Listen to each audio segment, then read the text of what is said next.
How's it going, Airsofters? The Airsoft Hunter here. Just thought we'd do a quick unboxing video for a brand new rifle that we've picked up.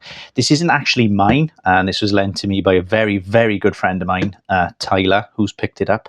He plays on my Airsoft team. He hasn't actually even had it yet. He's actually lent it to me without even unboxing it, which is very, very kind of him. He did tell me, be careful I don't kick it around a car park or something, so I do have to be careful with it. He'd never forgive me. But this one is actually the MTW Billet Series Tactical 10 SBR. That is a mouthful. I really do think they could have come up with an easier name. That being said, it is a fantastic looking rifle and can't wait to unbox it. So if we start with the packaging, basically just black, brown, usual MTW packaging. On the sides, it's got the really nice Wolverine logo. On the back, just like an arrow. It's like an orangey brown / orangey colour. I wouldn't know how to describe it actually. Maybe a coppery rust colour, something like that. But yeah, really nice packaging. Very basic, very industrial looking. Quite like it. So if we get to it and start to unbox it. So we've got a little bit of foam, standard. And there she is. So this particular model, if we just get the specs out of the way, this is the Gen 3 M4 billet receiver. It's got the Inferno Gen 2, Spartan Electronics MTW control board, Invictus Mark 1 rail, empty mag detection, CNC feed tube, PTS, EPM, MTW magazine with empty mag detection. I'll put a link in the description to the actual specifications of it. There's quite a lot of these models of MTW which are very similar. It is quite confusing on their website when you go through it, I got to be honest. I quite like the Daniel Defense version, which is the brown version. It's very expensive rifle. I think it's about, the RRP on it is something like 1,500 quid. It's a lot of money to spend on an airsoft rifle. But basically what you get there is the Daniel Defense rail. The bit at the back is slightly different as well, but all in all, it's roughly the same. I mean, I think for price-wise, this would be the model I would pick up if I was going to get MTW. I think for the features you get in, for the price point at which you're paying, it would be my choice. I think with the whole MTW system, they are absolutely starting to dominate the sort of airsoft field. Over the last few years, I went from seeing no HPA rifles to wherever I played, everybody's sort of using them. I'm still a big AG fan. It depends where I'm playing. Indoors, I do think HPA is definitely the way to go. It's just personal preference. It depends what you guys like. But this is a very, very nice setup, and they are becoming more and more popular. So what we've got in the box is your standard MTW patch. Really, really nice logo on that. Always like that. Got a couple of extra seals. You've also got a couple of O-rings. And you've got 1.5 times 18mm valve bolt or something at the back, whatever that thread is, but there. It's basically just a load of spares that you get. As with all HPA stuff, they do wear down. You do have to replace seals and things like that, especially if you don't look after them. So we've got one mag. Pretty standard with all of them. I always wish manufacturers gave you more than one mag. You know, if you're going to go out and play, it would be nice to have a system where you go out and play and you can just take it out of the box, go off and start playing. But yeah, you definitely need more than one mag. Couple of incandescent packages, standard again. And then let's take the rifle out and have a look. There she is. So if we get the box out of the way.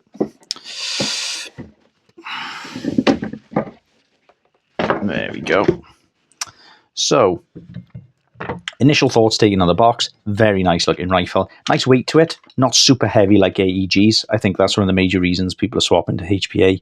It is just a lighter system. I do think that you need a lot of money, like you've got to be quite invested in HPA and airsoft in order to buy something like this. I mean, by the time you buy the rifle, you're talking about, this one retails, I think, between £700 and £800, depending on where you buy it. Just depends on discount codes and things like that you use. But something like this, you can't just buy the rifle and then go start playing. You've got to buy this. So say you spend £700-800 on the rifle, you've then got, say, another £150 on the reg, and then you've also got, say, the tank that you're using. A lot of people use the nice sort of carbon fibery ones, the sort of reduced size ones. Those ones can be about £300-400. I just normally use a standard aluminium one. They're about 50 quid. I quite like them because they fit the pouch on the back of my plate carrier. I found with the carbon ones, very, very difficult to find pouches that actually fit them. I just prefer the shape of the other size ones. But yeah, all in all, I think if you do buy something like this, you've got to spend at least £1,000, maybe 1,200, depending on what you get, into actually be able to put air into the system, put a battery in it, go out and start playing. But the initial build quality on these is absolutely fantastic. You can see it's a nice brushed metal. Basically what you've got on there, it is a matte texture, a little bit scratchy that you get with all sort of rifles. It is literally the only way they can do it. You've got the nice Wolverine training weapon, billet gen, Wolverine airsoft, Kingsport, basically just markings on the front. You've got your fly lead in there then for obviously HPA, and then you've got the other fly lead then basically for your battery. I think a lot of people, when they get into airsoft, they buy these and think they're like the sort of high cap adapters and things like that, and they don't realize that you do actually need to connect a battery to it to run the electrical system and things that are on there. This one's also got a really nice blade trigger. Absolutely fantastic. Click on that, it's really good. Don't know if you can hear it. Really good, really sensitive. It's got your Invictus markings, Mark 110 on the front. Very nice. You've just got your dust cover. And then if we flip the rifle over, you've got your selector.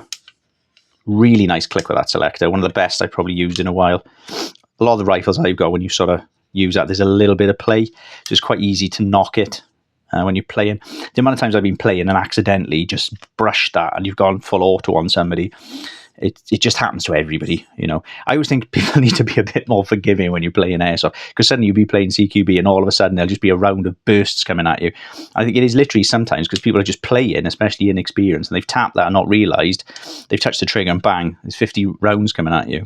But that is a really, really good fire selector.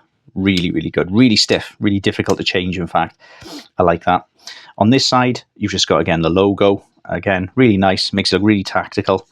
And then if we move along the back, you've got your standard buffer tube, and then you've got your stock. These stocks, I've never understood in every manufacturer that we get. These bits always feel cheap to me. And the best one I've ever come across is the PTS stock version. I think most people playing will always swap them out. I just find that these, no matter what you get, they're always rattly. There's always a little bit of play. They always feel a little bit cheaper. Like they spend a lot of money on the rest of the rifle. And this is always the last bit that I think that they sort of save or cut costs on. I just really hate it when you're running and you've got that little bit of a rattle that goes with the rifle.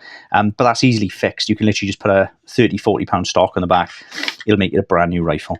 But yeah, I'm a much preferer of the PTS. So as we go through, nice rubberized texture on the grip. Really nice. Really sturdy. No play in that whatsoever. You've got your sling swivel point, really, really good. Multiple points for attaching sling swivels on this. You've got here, you've got there, and on the back as well then.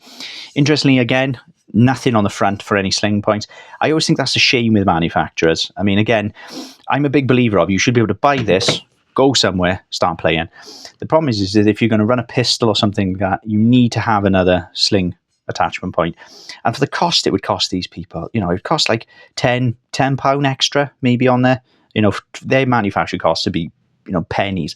They could easily just put an extra sling swivel point. So you could get a swivel, just put it on, put your bits through it, and off you go. But yeah, it's just a shame. I always think for the cost, it'd just be nice. Because imagine you buy this for somebody, I don't know, say you buy it for your son, your daughter, or whoever. They want to go play, right?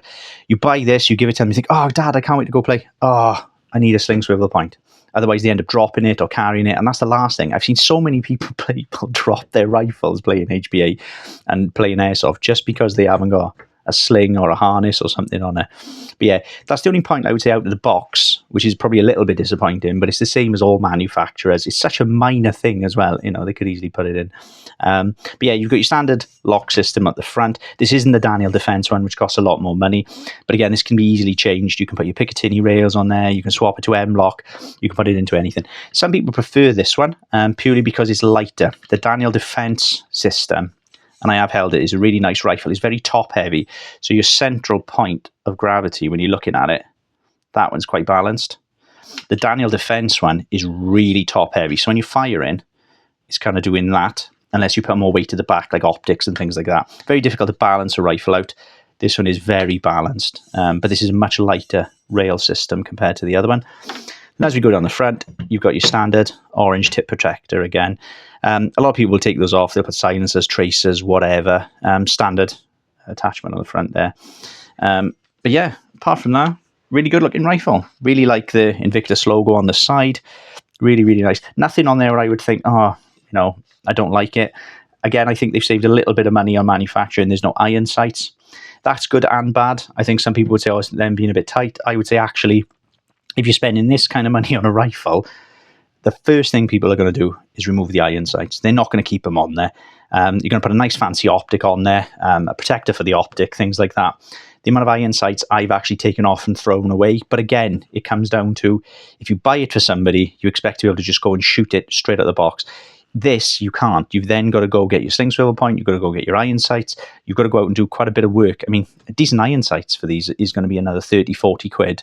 So again, it's just more money you've got to put into that system. But as I was saying, I would argue 90% of the people spending this kind of money, they would come off straight away and they'd go in the bin. But yeah, good looking rifle. Really, really, really nice. I'll do a review on it later in the season when I get a bit of a chance. Obviously, I don't want to fire it first before Tyler's had a go. He'll never forgive me. But yeah, really nice looking rifle, I gotta be honest. I personally don't have a Wolverine. I've got some other HPA setups that I use. I've been meaning to buy one for a long time. I'm just very invested with my AEGs.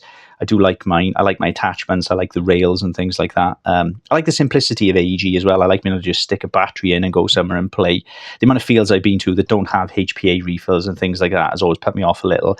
But these are incredibly popular now. Like everywhere you go, every field I have played on probably in the last year, there'll always be somebody running an MTW, just purely because the rate of fire on these are absolutely insane. And they do tend to shoot like a laser.